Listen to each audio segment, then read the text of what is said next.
would say it's a challenge. I mean, you're to me, you're always evolving to what your players can and can't do. And then at places where there's different styles of quarterback, there's different styles of offensive line, there's times when you have a running quarterback you don't, or there's times where you don't have good pass blocking, but you still have to throw it. So to me, it's the ability to adapt and adjust. And I would say for the most part, as far as just trying to fit in, I think it's been okay. At the end of the day, I think I just got to do a better job of piecing it together, anticipating and some practice things to get us in rhythm and what we're going to emphasize, and gain some confidence and gain some momentum and efficiency as an offense instead of being all over the place right now. I think so far I've been a little all over.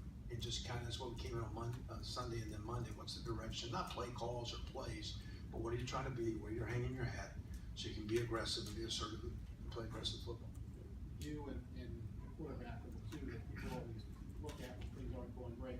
How would you say JT, having had time to review, having played on Saturday, how has he played, how is he doing this week in terms of getting over? Yeah, to me, he's always been a great practice player in my time around him. He's been very businesslike, like he's always been.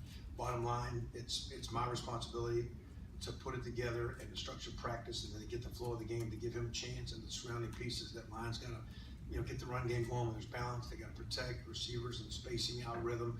So he's going to look good in the day when we, starting with me, do the job and get it going. And that's every quarterback. They get all the credit, they get all the blame. You've heard those lines. That is true. But he's not a one-man guy. I mean, he is a phenomenal manager, and it's my job to get us in position where he can be the player he is. And we're going to work hard to get it back on track, and we'll see how it goes this week and how it moves forward. Third row left, Dan. Dan Hope, 11 Warriors. We hear so much about Army's triple option offense, but how do they stand out defensively? What are the things they do schematically or personnel-wise that can challenge you guys? They're very similar to several academies, and like Coach Grove did years ago at Ohio U. So they're wishbone-oriented attack, and then they come out with an odd three-man front. Of course, Oklahoma did that last week primarily. So there's a lot of things that we saw last week that probably don't see again. They have their style, their adjustments. Last week they had 40 plays on defense for the game. So a part of their defense is the way the team functions together. On the punt team, they'll snap the ball with 1 or 2 seconds. They try to shorten the game. It's always running plays where the clock's always running. If you don't execute on offense and you don't shut them down defensively, you can play a quarter and have one drive. So I'd say last week Buffalo had 40 snaps. Well, that's their team and how they put it all together. So they play a slow game. If we don't execute offensively, you can make it look real ugly, because you can get, like Bill was saying, we can get out of rhythm real quick and sit over there and get cold and stale. So what do we do offensively to keep the ball, execute, get momentum? Defensively, they're an odd front. A lot of those edge pressures like we saw last week, we've worked hard to address it, and I'm sure we'll get a lot of the same looks that we saw from last week, plus their style of how they play. Also, you said JT's a great practice player. What are the things he does in practice that makes him stand out in comparison to Joe and Dwayne and Tate? The two best practice players offensively consistently are he and Billy Price. And his old guys, they have phenomenal talent, but their ability to just focus on fundamentals, and there'll be a play in practice that is a simple handoff play, but you'll see JT tuck his hands, express it for 5 to 6 to 7 steps to carry out a fake, where a lot of guys hand off and watch.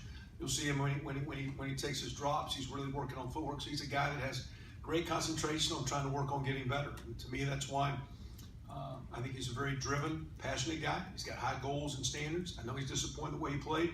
I know I and his surrounding teammates got to help him. He's going to work hard, but he's just a great practice player because of attention to detail. Billy Price is also outstanding in that way. Second row left, Tim. Midweek from Buckeyes Sports Bulletin. When you have a kid like Dwayne Haskins, who I'm sure just as an athlete, he would like to be the starting quarterback, just like Tate would probably like to be the starting quarterback. So when Dwayne is probably going on Twitter and seeing a lot of fans saying he should be the starter. The kids go on Twitter? How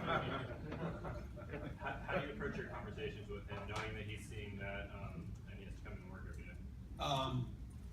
Again, everyone has opinions, and it's one, his opinion of himself, but two, really the coaches and his teammates' opinion. I saw him the last couple of days continue to practice at a high level, and to me, in this day of selfishness, when you have a really good team and you have really good leaders, they set the tone and the young players follow.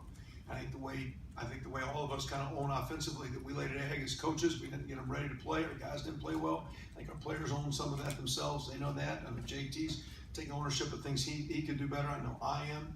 I know as coaches we all are.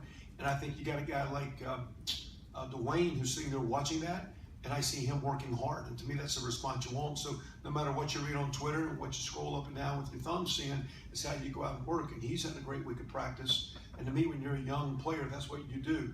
You control what you control. You worry about what you need to worry about, and that's getting better. And I'm seeing him practice well, and that's a great sign to me. Far left, Lori. Kind of a Lori Schmidt, 97.1 The Fan, kind of jumping off that question. You talk about tuning out the noise. How much harder is that to do when some of that noise is coming from, say, former players or even potential future Buckeyes? To me, when you sign up for this place, it just comes with the territory. And, you know, you've got, whether you're a freshman and you're 17, 18, or 19, you know, you've got you're held to a standard where you got to basically act like a professional athlete with your comments, your lifestyle, and things like that. So to me, it just comes with the territory. Our guys know it. It's big boy football, and I think the kids. I mean, coach does a great job of teaching our guys for them to understand that. Again, it comes back to being a great teammate, working hard, doing what you can to help the team. No one's bigger than the team. We all take ownership of what we do, and like I say, you know, internally, there's a lot of, you know, we just got to get our offensive rhythm back, and that starts with me. And internally, there's still, I think, a good vibe with our offensive players. I don't think there's a lot of wondering or talk. I think the kids are working really hard. Kevin, I know you were asked this in the preseason, but now that you're a couple weeks in, how similar would you say what Ohio State wants to do with the football is with what you were doing at Indiana? Well, again, you know, it's not what Indiana. It's just you know, you're doing what you can to score as many points as you can. Be very, very sound. Take care of the football. Take care of the quarterback. But to be as balanced as you can. To me, balance isn't always necessarily 50-50, but when you got to run it, you can. When you need to throw it, you can.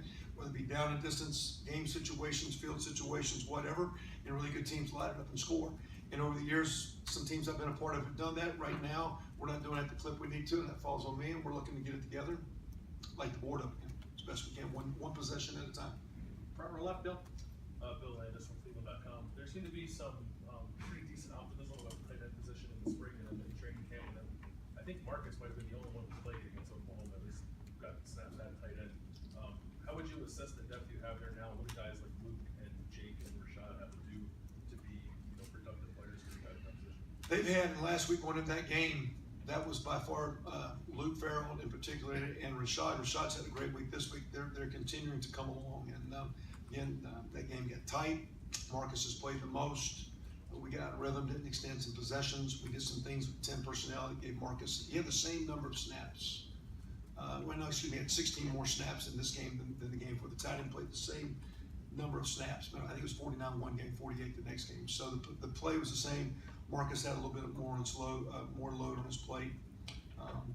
This week I'd anticipate Rashad and Luke I think they're a little bit ahead of Jake right now, and I need to get those guys on the field. Is that a position that you would like to use more? I mean, it just seems like it'd be such a weapon for you, and especially on the perimeter run being blocking. I don't know how you would assess how that's been so far, but I know you've used the tight end in that role in the past. Well, again, like Rashad didn't come over until, you know, we missed the bulk of summer, all spring, so he's still kind of a work in progress, very talented.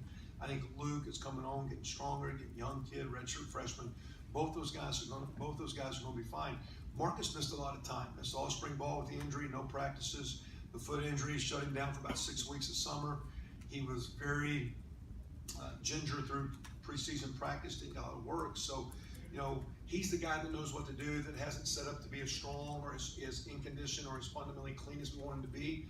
Those young players are getting there, and I always, again, not because I coach it, that tight end position plays well, it really helps the quarterback and our offense, and we need to keep it coming.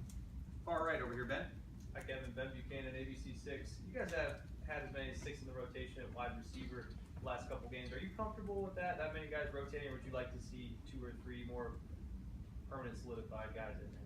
I think the way we play with again, if we can execute and stay on the field, you need 2 to 3 tailbacks. I think you need to push to really 7 or 8 receivers. Because I just think they get gassed, running around, you know, flipping sides, down the field, perimeter blocking. Same with the tight end. We need to get 2 or 3 going. So I think at every skill position offensively, you got to be about 2.5 deep. And to me, 6 is actually a number. I wish we were playing 7 or 8.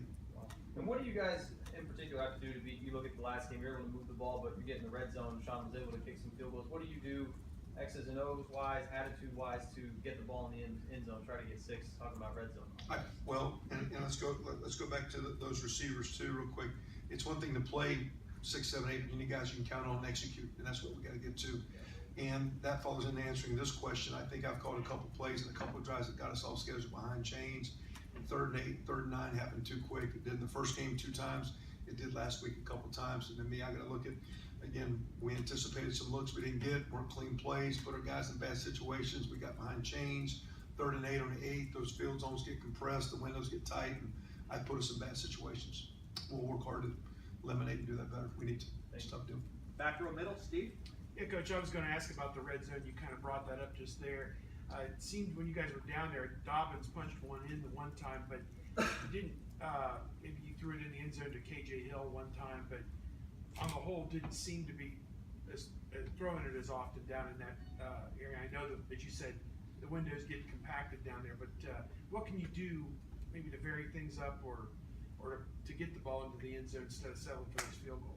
Well, again, I think in the first 2 games, in general, anticipating what we were gonna get, we didn't get some looks as good and put our quarterback or run game in bad positions. Got to 3rd and 8, 3rd and 9, 3 times, it was just bad. So again, it's play calling, it's guessing, and with not a lot of tape and whatever, just, like I say, the anticipation of what you're doing, being sound in what you're doing. That's why I go, like I said, immediately after the game, I think I gotta do a better job through practice organization and through game calling to put our kids in better places, and I didn't do it I was awful Saturday.